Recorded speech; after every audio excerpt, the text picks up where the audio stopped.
It's understood that neurodivergents have spiky neurocognitive profiles, meaning where most people have a relatively wavy profile of like dips and heights in terms of strengths and challenges, neurotypicals typically have greater extremes, more spikes in terms of the intensity of the challenge or intensity of the strength. And one example of that is hyperempathy. I know that I have hyperempathy because I feel extreme amounts of empathy in select situations, and then it's hard to access that empathy in other situations. It's there, but it's not at the same extent.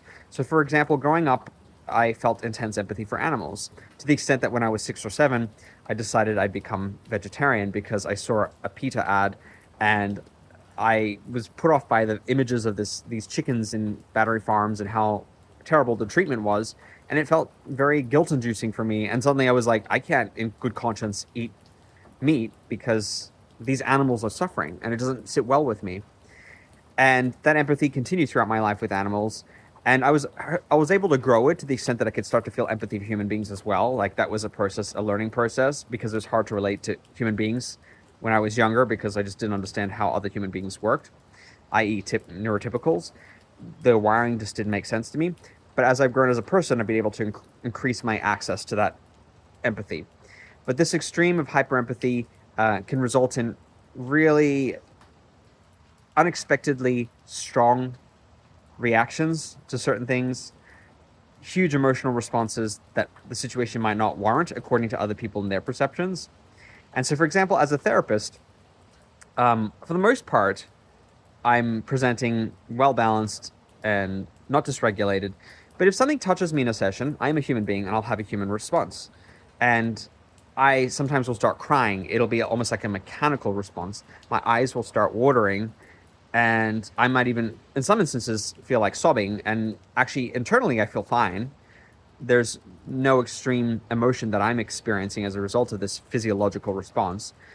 I mean, I can be having an empathic response, but I'm not feeling grief or misery or suffering.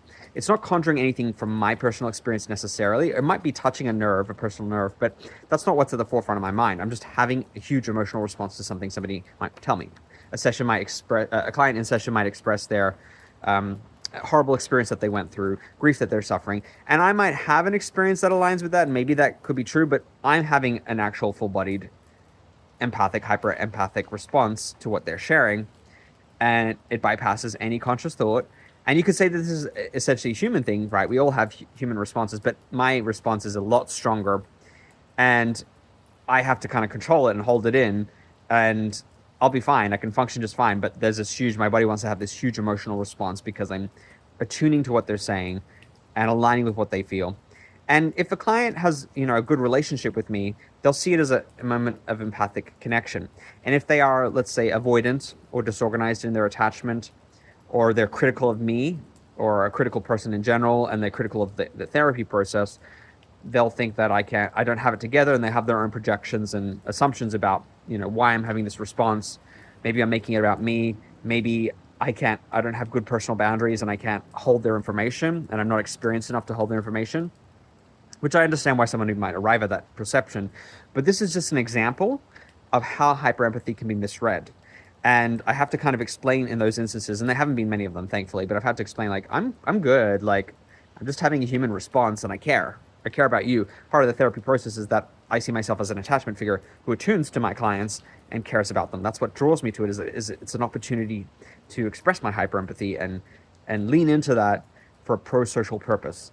And so that's one instance. Everybody's going to have different instances where that hyperempathy manifests, and people are going to read you as like, why are you having such a huge reaction? Why in this specific context? I can't wrap my head around it. It seems a little bit excessive.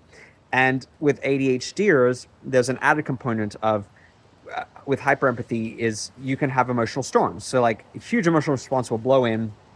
It's like, the storm will have lightning and rain, and there'll be, huge downpour, and then the storm will blow past and it'll be over with. And I see that in myself, and I see it in my ADHD clients and people I know who are ADHD, where there'll be a huge emotional response, sometimes seemingly disproportionate to what's happening, and then they'll be able to move on. For me, it's like a spigot. It turns on and then it turns off.